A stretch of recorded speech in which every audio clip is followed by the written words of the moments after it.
Major funding for this program is provided in part by Alan G. Benaroya and Martin Messinger Symphony Orchestra Fund.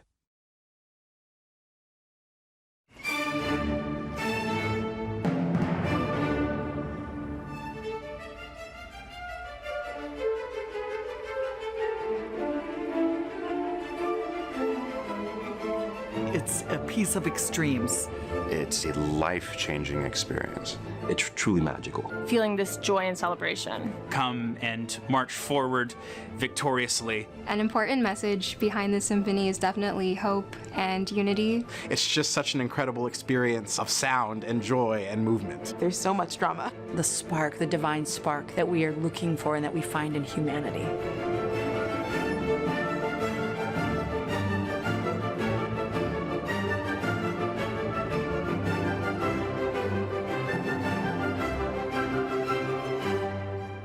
When we think about who the greatest composers of the past were, Beethoven's name always comes up, without question. Throughout Beethoven's life, he was always interested in the advancement of humanity. There are so many lessons in Beethoven. First of all, he was living through a time where the world was going from city-states into larger empires. Napoleon was a hero to him, and then he was a villain. He was a very thoughtful person going through all this time of change. And through it all, you know, music was his compass. And he worked so hard, he labored over his music to make it exactly the statement he wanted to make. Beethoven's Ninth is a challenging work because of the musical journey one has to take, both as a listener and as a performer. Just to make contact with this incredible work of art, it's really transformative. This is really what music making is about. There's so much that's just a great example of art for the sake of art. From the time Beethoven was a very young man, he had a passion for humanity, a passion for equality, a passion for freedom, joy, love, respect. It's interesting that 200 years ago, Beethoven was concerned with the same thing we're concerned with now. Democracy is fragile. It's never to be taken for granted. It's to be treasured, and it's to be always aspired to. Beethoven was born in Bonn, Germany in 1770.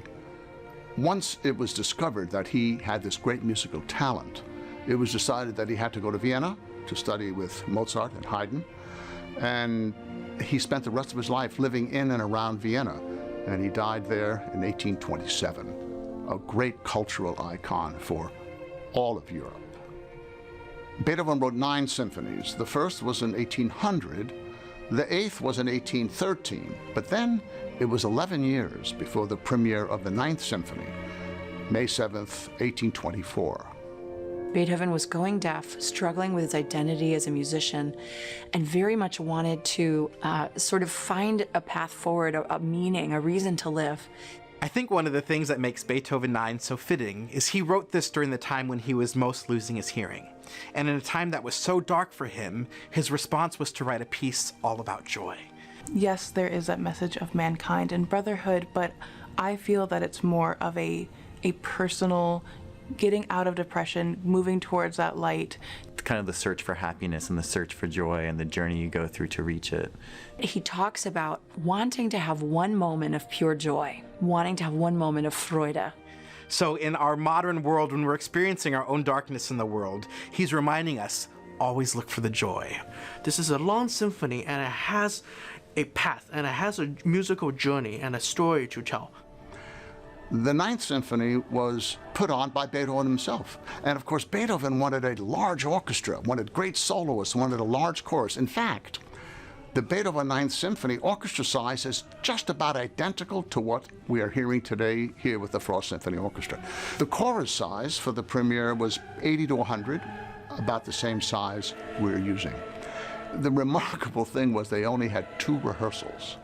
One of the things you need to prepare a choir to do is to be visually expressive, to understand and commit fully to the text, to sing the text in a way that it cuts through the forces of the orchestra. Can you imagine this monumental piece, new in so many ways and so difficult to play with only 2 rehearsals? But it had a long gestation period. He was really enamored of this ode of Schiller's, Ode to Joy.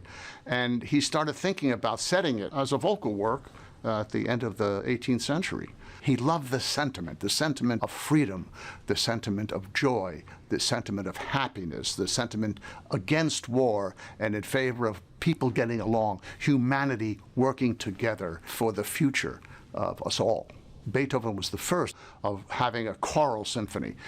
It was a symphony with a chorus, soloists, in the last movement. The text is from this poem by Schiller. They call it almost like an essay in secular religion, meaning that it isn't necessarily specifically religious, but it is very much about looking into the heavens, to the stars. The text is all about brotherhood, about mankind, and those are all Enlightenment ideals that Beethoven cherished. It's high and loud a lot of the time.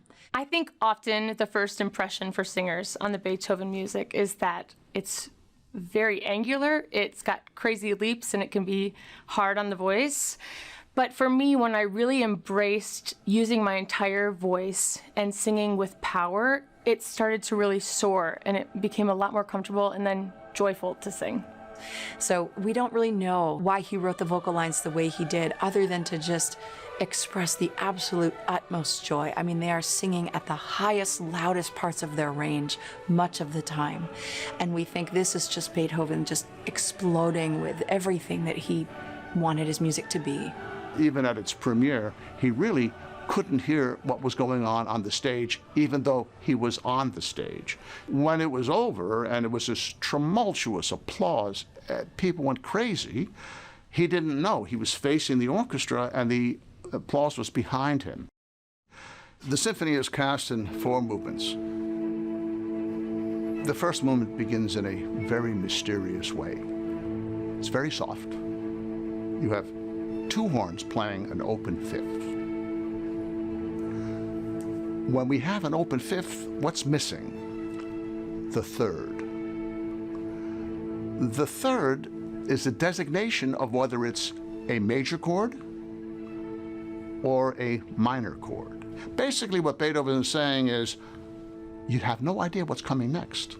And it builds, and it builds, and it gets louder, and it gets thicker to the first big climax, which is in fact the first theme of this great symphony.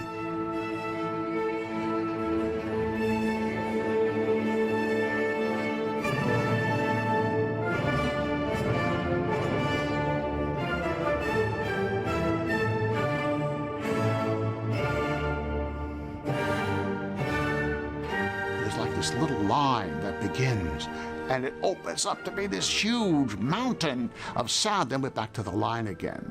And he varies this kind of texture throughout the whole movement. Then he has what we call the development section, whereby he uses his imagination to do all kinds of things. He has a fugue, which is different voices coming in with the same material, with secondary voices are playing other, I mean, it's a very complicated form.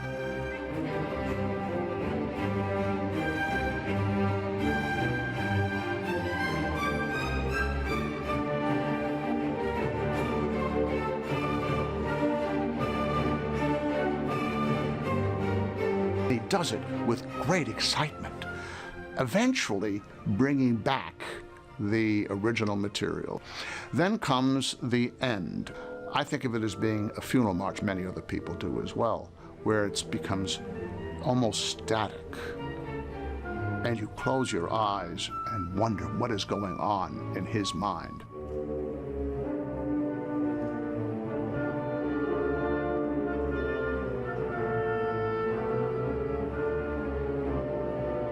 And then it builds and builds, like everything else in this movement does, until the restatement of the original theme comes, and that's how the movement ends.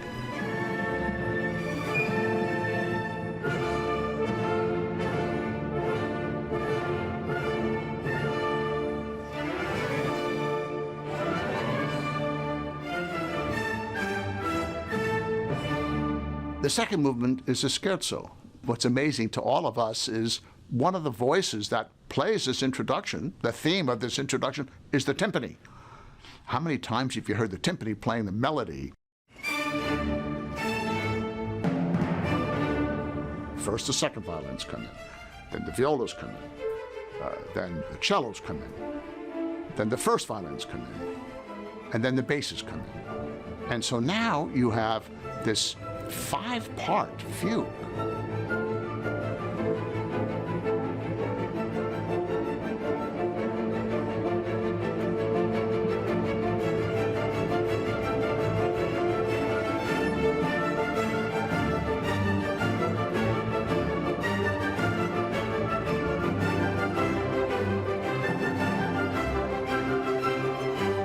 And it erupts into what becomes the second theme.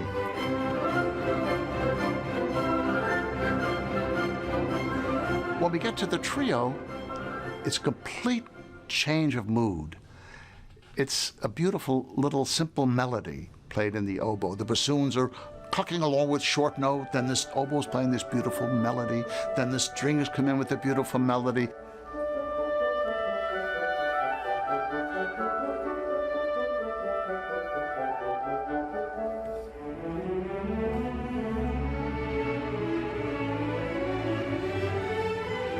Then the horn comes in.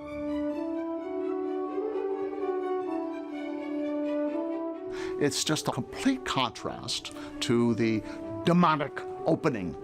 And then, of course, what happens next? We go back to the beginning. So we have this 3-part form, and we go back and do the opening scherzo again. Next comes third movement, the adagio. Beethoven writes a gorgeous melody in his third movement.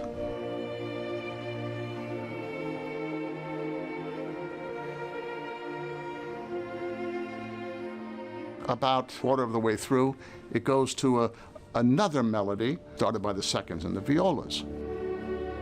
And we go back and forth between these two melodies. There's also a dramatic moment in this movement. The first entrance of the trumpets and the timpani, they just change the whole mood and make it powerful.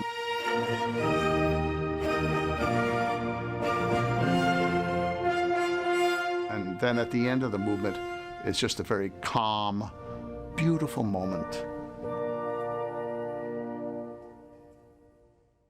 Now, we begin the last movement. This is the most famous of the 4. It's everything that Beethoven wanted to say, I think, in this final movement of the symphony. It begins in the most startling way. There are 2 chords being played simultaneously, which create a moment of ugliness to begin this. Boy, is that startling. I don't care if you've heard the piece 100 times. It is so powerful a moment. And what happens next?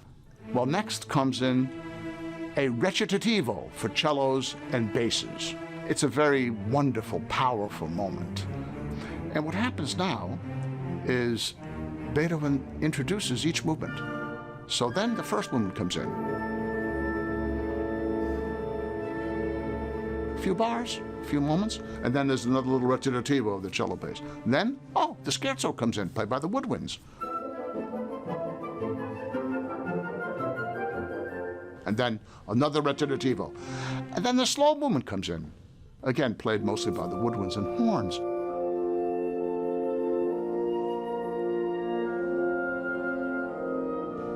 And then another recitativo.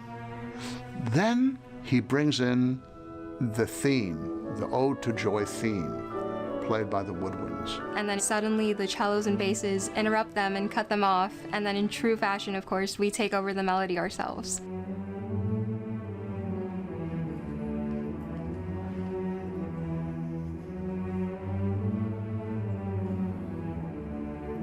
And you have the last recitativo, triumphant recitativo, played by the cellos and the basses, and then 2 chords, and then the last movement begins, in a sense, with the great theme, the Ode to Joy theme. It's very kind of haunting, right? It's coming from the distance. And then when that melody is introduced, Beethoven interweaves this great melody from the bassoons that's syncopated.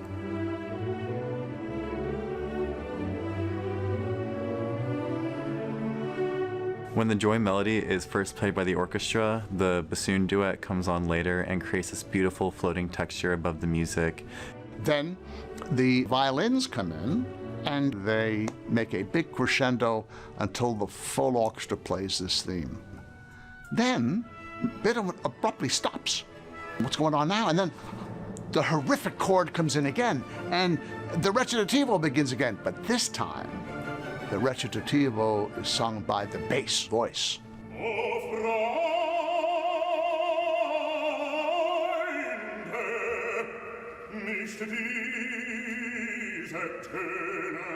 It's actually Beethoven that says this.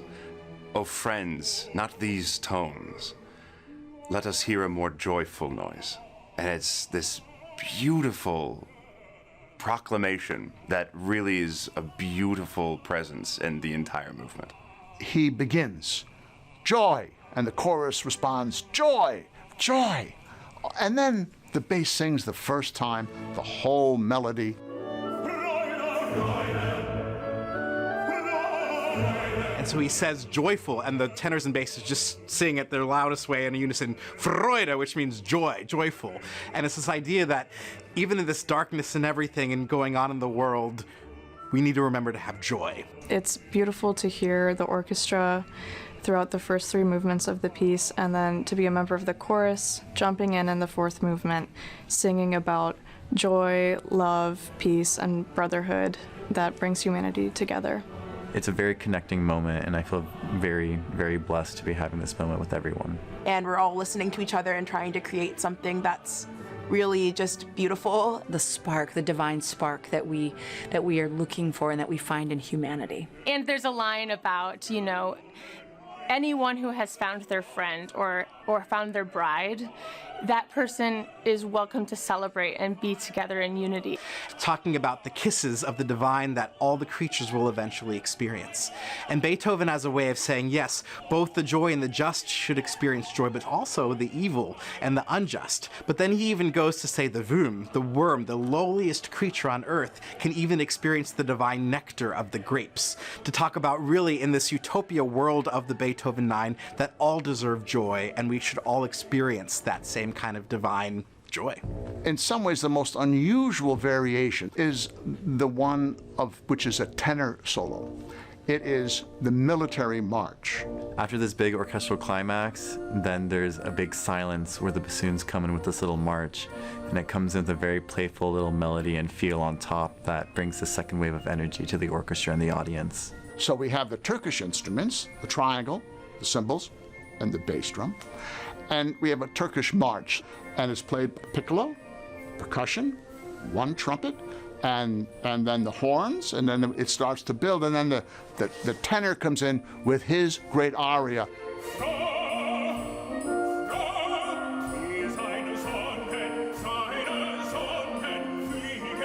I call all of my spiritual brothers to come and march forward victoriously.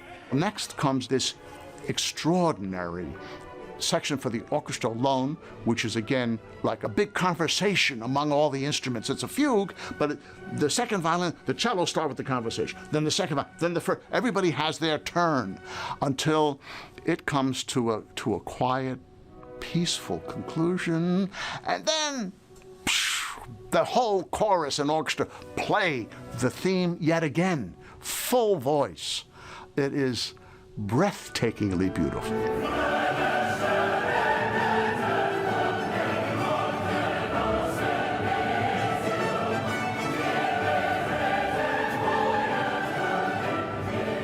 When the choir comes in with the main theme, it's almost a religious experience. Despite any differences that humans have, the overriding thing is that they're humans. They have a common source.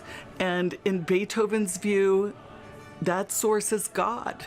We talk about God in the heaven above the stars and how that love from God unites all humans. Everybody, humanity, Brüder, we are all singing this. And so the altos come in first with this really strong, come listen millions, what we're doing, while the sopranos sing that joy melody.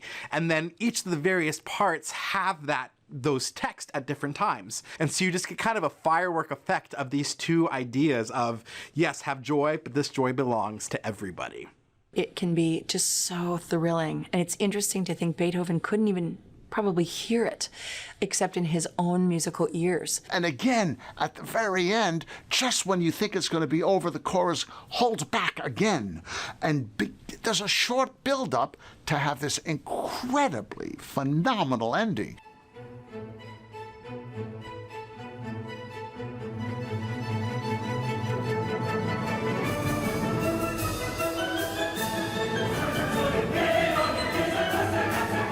And I feel like it's, in a way, a unity of this higher power and the common people, and coming together and feeling this joy and celebration. Nothing ends as magnificently as this 9th Symphony. Thrilling for everyone, and everyone in the audience. And so it really is just this completely human response to his own struggle and his own desire to, you know, to be relevant and to find that joy in the things that he cared most about. I think one of the things that makes the 9th Symphony so recognizable is that it's relatable to almost every human. And it feels just like a big love fest the whole time you're doing the symphony. To do unto others that which you would like to do unto you. It is our foundation of how we wish the world would be. The power and the beauty is letting it all come together, letting this freedom happen with the power, and not dimming your light, but letting it shine through that music. You know, the Ode to Joy that concludes the symphony is a world anthem of unity, something fairly important. And that's what music does best. I call music the mortar of humanity. It is the most beautiful, the most glorious, the most extraordinary music. And it changed the world of music forever.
Major funding for this program is provided in part by Alan G. Benaroya and Martin Messinger Symphony Orchestra Fund.